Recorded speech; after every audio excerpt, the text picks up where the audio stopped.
is for the circle folk, and it is regarding the scripture readings from June 30, 2024.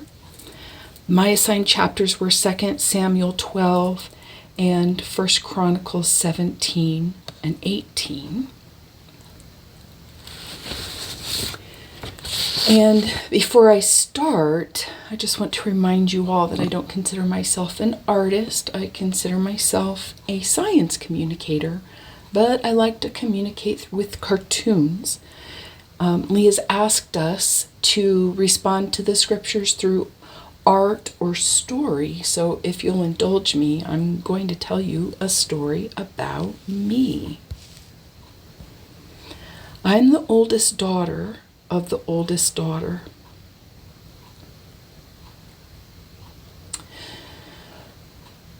I'm from a matriarchal clan. Functionally, what this means is that it's my biological duty to host parties. My house is like the family seat. We are descended from a Celtic warrior queen who was captured by a farmer. We'll never know how he convinced her to stay. All we know is that she let him live long enough to give her at least one strong daughter. I myself am no queen. I'm a research technologist. My mother before me was a computer programmer, and her mother was a Navy nurse. But I read it in the Bible that when Jesus accepted me as his own dear sheep, I became not merely a citizen of his kingdom, but a member of his household, adopted as the child of the King of all kings. I've been taught in his house, and he has entrusted me with 2 little talents and the position of acting ambassador in this strange land where I now live. So I perk up my ears when the story turns to judges, kings, priests, or prophets, those leaders assigned to lead God's people.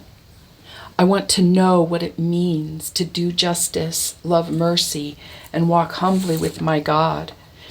And I want to know what to expect should I fail to meet my Father's high standard. This week's portion has all of this and more, but I'm going to skip the battle scenes.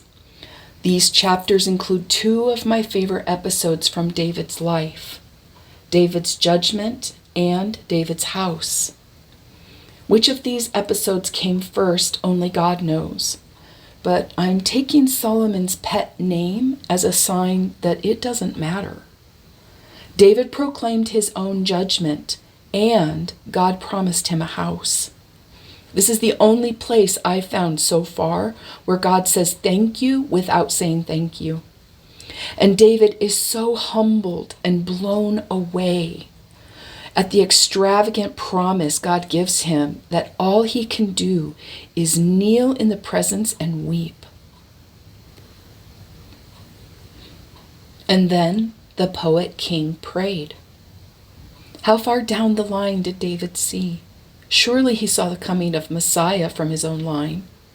Did he also see the nations coming from the 4 winds to serve this same God, a practice we can see in David's own reign? In my position of acting ambassador for the kingdom, I have been David. I didn't do exactly what David did, but I certainly deserved to die in the wilderness like that other generation. So David's story gives me hope. I reign over a minor house indeed, and I'm no warrior. But maybe our Father can make a name for himself in me yet.